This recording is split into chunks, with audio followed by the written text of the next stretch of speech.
সন্তান যত বড় অবাধ্য হোক, শুধু 11 বার পরে পানিতে ফু দিয়ে খাওয়াইয়া দেন, দেখবেন আপনার সন্তান আপনার জন্য বাধ্য হয়ে যাবে। আপনি যা বলবেন আপনার সন্তান তা শুনতে বাধ্য হবে ইনশাআল্লাহ।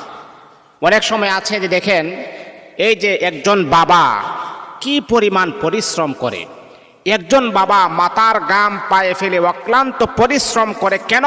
সন্তানের ভবিষ্যৎটা যেন উজ্জ্বল হওয়ার জন্যে।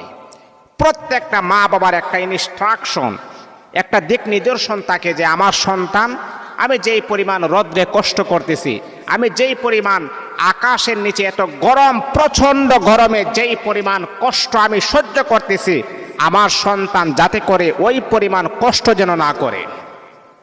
আমি কষ্ট করি কিন্তু আমার সন্তান যাতে করে কষ্ট না করে। আর ওই সন্তান, যেই সন্তানকে আপনি তিলে তিলে তিলে তিলে মানুষ করেছেন, যেই সন্তানকে সুস্থ রাখার জন্যে, যেই সন্তানকে ভালো কাপড় পরিধান করার জন্যে একটি রাত ওভার টাইম আপনি বেশি করেছেন, ওই সন্তান যদি আপনার কথা না শুনে তাহলে কেমন কষ্ট হবে? আহারে বাবা, তোর জন্য আমি কি পরিমাণ পরিশ্রম করলাম, তোকে ভালো কাপড় পরিধান করার জন্য কি পরিমাণ পরিশ্রম যে আমি করেছি, তোকে মানুষ করার জন্যে নিজে পায়ে হেঁটে 5 মাইল 6 মাইল জায়গা আমি হেঁটে গিয়েছি, কিন্তু তোকে আমি হাঁটতে দেই না, আমার সন্তানের কষ্ট হবে। আর ওই সন্তান যদি বড় হওয়ার পরে অবাধ্য হয়ে যায়, ওই সন্তান যদি বড় হওয়ার পরে মা বাবার কথা একইবারে না শুনে, তাহলে মা বাবার কি পরিমাণ কষ্ট লাগে, এটা আসলে আল্লাহ ছাড়া দ্বিতীয় কাউকে বলার মতো কোনো ক্যাপাসিটি কাহারও নাই। গত কয়েকদিন আগে একজন শিল্পপতি, তিনি আমাকে ফোন দিয়ে বলছেন, হুজুর প্রায় সময় আপনার কথাগুলো শুনি ভালো লাগে। ওনার পরিচয় আমাকে দিয়েছেন।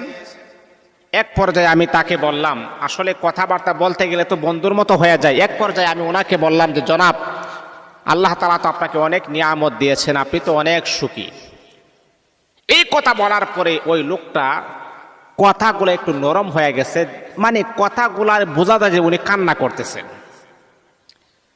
তা আমি বললাম, হযরত, আপনার কথাটা একটু নরম হয়ে আসছে, আপনি মনে হয় একটু কষ্টের ভিতরে আছেন, আপনি খোলাসাভাবে আপনার কথাগুলো একটু উপস্থাপন করেন শুনি, আর আমি যদি কোনো সাজেশন দিতে পারি কোরআন এবং হাদিস অনুযায়ী ইনশাআল্লাহ আমি আপনাকে দিব।